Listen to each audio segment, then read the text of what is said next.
కుమారునికి పోసి ఆనందము పొందినది. ఇట్లు కొన్ని దినములు గడిచిన తరువాత ఆవు ఎటుపోయినదో కనిపించలేదు. ప్రొద్దుపోయేడి వేలైనది. ఆవు రాకపోవడము చూచి బ్రాహ్మణుడు వెదగబోయినాడు. వీధుల్లోనూ సమీపమున ఉన్న వ్యవసాయ భూముల్లోనూ చూచెను. ఆవు కనిపించలేదు. తెల్లవారగానే నిద్ర మేల్కొని ఆవుని వెతుకుటకై బయలుదేరి కొంత దూరము నడిచి బ్రాహ్మణుడితో, ఓ విప్రుడా, నీ మనసుకు ఎందుచేత దుఃఖము కలిగినది? నీవు ఎక్కడికి వెళ్ళిపోవుచున్నావు? ఆ సంగతి మాతో చెప్పు అని అనగా, బ్రాహ్మణుడు చేతులు జోడించి, అయ్యా, నేను కడు బీదవాడను, భిక్షమెత్తుకుని బ్రతికేవాడను. నాకు ఒక ఆవు ఉన్నది, అది కనిపించట్లేదు. ఈ దినము శ్రీపురము సంత ఆగుచున్నది. ఆ సంతకు వెళ్ళి వెదిగెదను.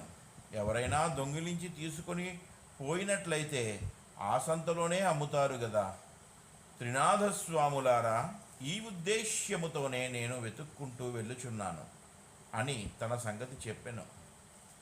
అది విని బ్రాహ్మణునకు త్రిమూర్తులు ఏమి చెప్పుచున్నారంటే, నీవెలాగూ సంతకు వెళ్ళుచున్నావు కనుక మా నిమిత్తము ఏమన్నా కొన్ని దినుసులు తీసుకొని రావలెను అని త్రిమూర్తులు అన్నారు. అంత బ్రాహ్మణుడు ఏమి దినుసులు కావాలని అడుగగా త్రిమూర్తులు ఇట్లనిరి, 1 పైసా ఆకు చెక్క, 1 పైసా నూనె మాత్రము తెచ్చి ఇమ్మని చెప్పిరి. ఆ మాటలు విని బ్రాహ్మణుడు ఏమని చెప్పుచున్నాడంటే, ఓ త్రిమూర్తులారా, నాకు పైసాలు ఎక్కడ దొరుకును?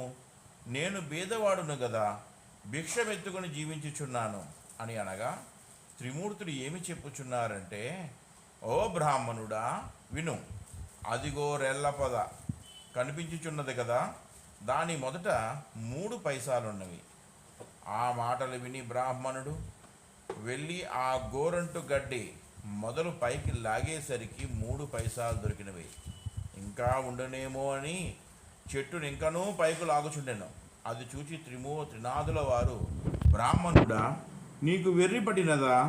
అందులో పైసలు ఇంక లేవు. ఎంత దొరికినదో అంతే ఉండును అని వరకును చెప్పినాడు.